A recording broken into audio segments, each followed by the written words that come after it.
제21대 국회의원 선거의 선거운동 기간 고소 및 고발당한 후보들에 대한 수사가 본격적으로 시작될 전망이다.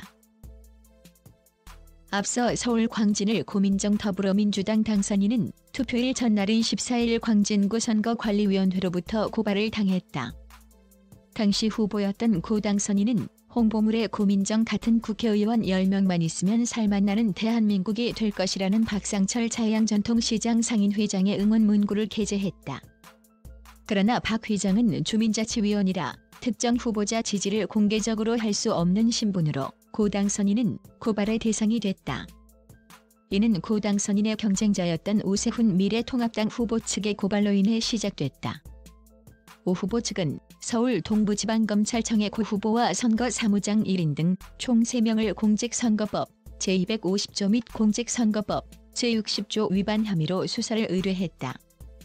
같은 날 서울 종로 2학년 민주당 당선인도 상대인 황교안 통합당 후보에게 고발당했다. 황 후보 측은 낙원상가 상인회가 이 당선인과의 간담회에서 식음료 값 40만 원을 지불한 것을 두고 공직선거법 위반이라며 종로경찰서에 고발했다.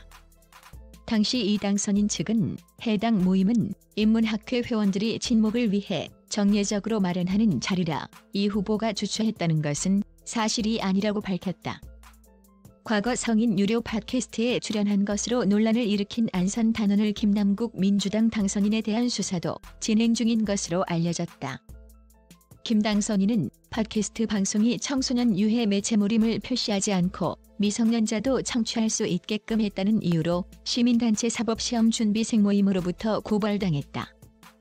당시 김 당선인은 해당 상황에 대해 박순자 통합당 후보의 네거티브라고 주장했다.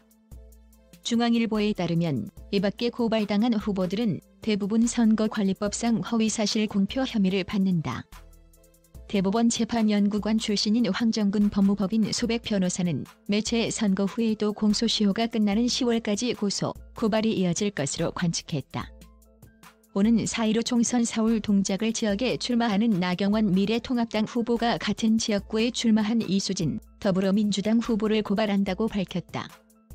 8일 나 후보 측은 보도자료를 내고 이 후보를 공직선거법 250조 허위사실 공표죄 위반 혐의로 고발한다고 밝혔다.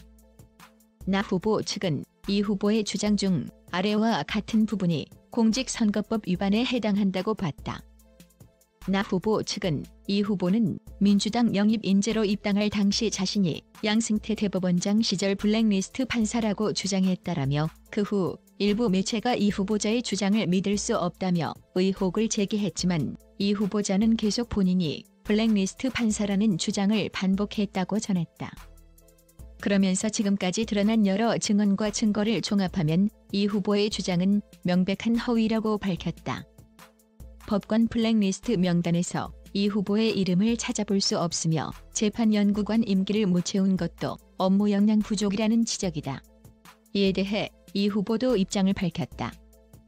이 후보는 이날 자신의 페이스북에 벌써 국회의원 당선증을 받은 느낌이라며 선거운동 하느라 바쁘실 텐데 고소장 준비까지 하느라 고생이 많으시다. 우리 동작 구민들이 진실을 다 알고 있으니 더 열심히 구민들을 만나겠다고 썼다.